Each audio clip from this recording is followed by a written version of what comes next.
Here we see a lovely lady. A lady torn between herself and reality. This lady Fleshwood is stuck in a world of her own, but the world is stuck in quarantine. With the ability to draw, she has entered a new dimension, the quarantine zone. Hello art friends, my name is Fleshwood and today I have another Drawing Your Creepypasta OCs video for you. So a while back, I asked you guys to comment your cryptid themed Creepypasta OCs. Today I have compiled 4 of the creepiest ones.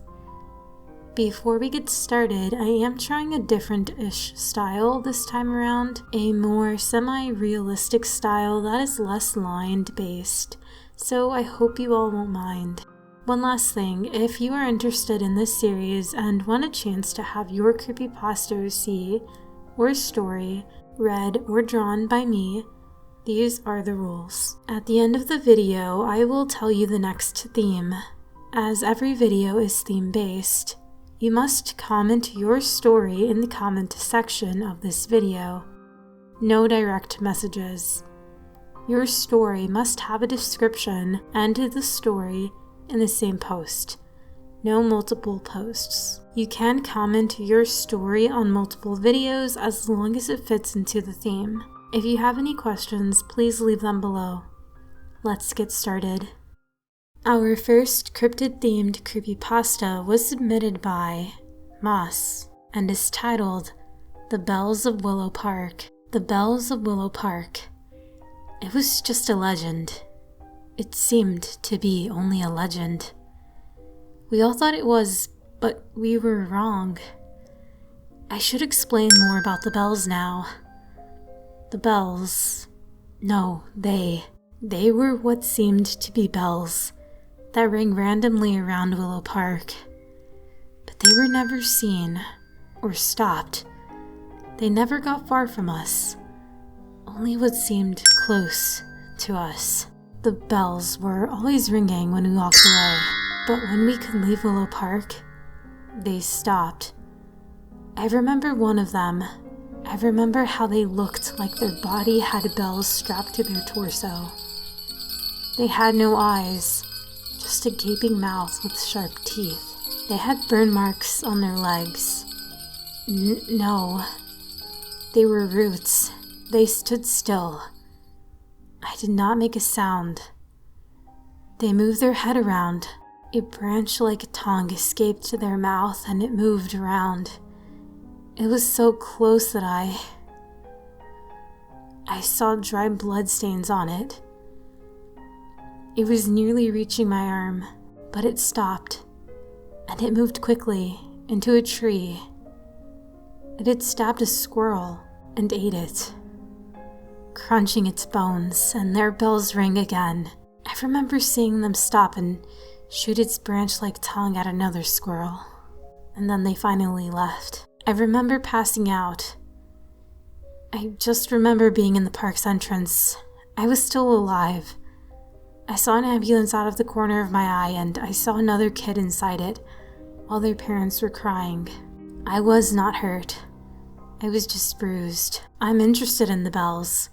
They are so mysterious and amazing. I want to see one again. Well, I guess I should not blabber about them. I should finish my story now. The kid died later that day.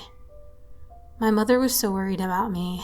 I remember hearing a bell ring when I was still in the park's entrance. I guess it attacked the kid.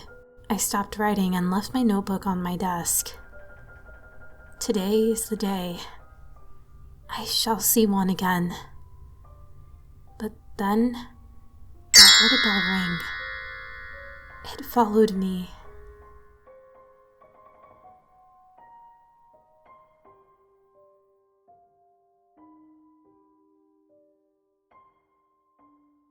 Our second cryptid creepypasta was submitted by MagicTeeth_ and is titled The Plague on Scotland. I was a farmer. My job was to tend to animals until they're old enough to send to the slaughterhouse. It was the 6th of June, and I'd gone to bed. I have insomnia, so sleep is tough. But somehow, this was different. It was about 2:30 a.m., and I was finally feeling woozy. Suddenly, I heard a blood-curdling scream coming from the barn. I went to go and check on the animals, despite not caring too much. The door was still locked, but there was still the sound of movement from inside. I unlocked the door and went inside. The noises stopped once I stepped inside. Littered on the floor were dozens of dead sheep. Some inside out. I walked through in shock, my feet sloshing through the entrails and blood. "What the hell?" I said aloud. I heard movement from a shadowy corner. A wide-eyed sheep peeked out. As I cooed to the sheep, the head fell to the ground and rolled towards me. In its place was a cow's head, with white eyes, mangy hair, and blood pouring from its lips. The beast reared up, displaying its outstretched arms, strong legs, and emaciated body. It opened its huge wings and ascended through the hole it made previously. I had been taught about this creature when I was young. It was the Malkanine.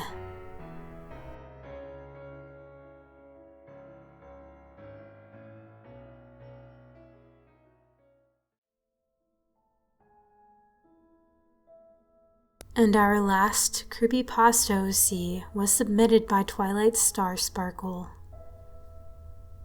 The Artists. These creatures are hardly known. I'd be surprised if you even knew about them, since the government has tried so hard to cover them up. I'm one of the few survivors from this incident.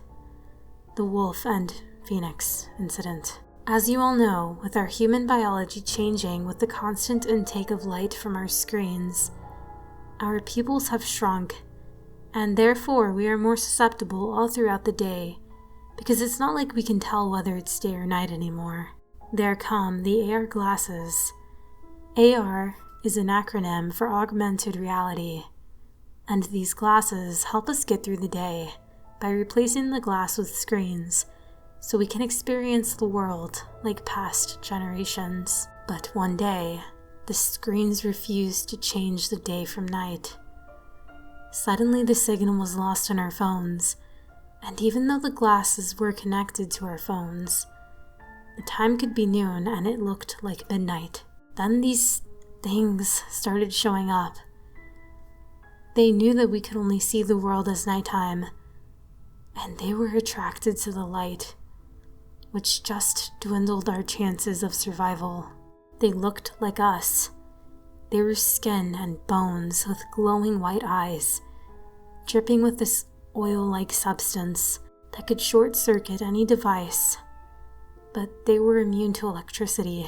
They would also have this glowing rectangle on their hand, just like a phone. They were almost like zombies, because if you were bit, it would only take a few days as you slowly took on their features and became one of them. They had their jaws dangling open, as they would imitate the sound of a person or a phone. With the lights out for us, the only way to distinguish them from humans was a faint dripping sound. Otherwise, if you got too close to see what they truly were, you were almost certainly a goner. My town had split into two factions, the Wolf faction, which I was a part of, and the Phoenix faction. I don't remember why we were split, but it had something to do with trust. My faction was sure that it was because of these things that we split. But I'll never be able to get answers, because one day, people in suits came and massacred my faction. I escaped because I was out finding supplies, but I couldn't stay. No other town seems to know what happened, but ever since I left the town, it's become day again. Those zombies I've ended up calling artists because they were with the government testing something. I know it. But even the government can't control them, because I saw two wandering in the woods yesterday. They had short-circuited my glasses for a moment, but they didn't notice me and continued on their way. They are hungry. They are going to find food.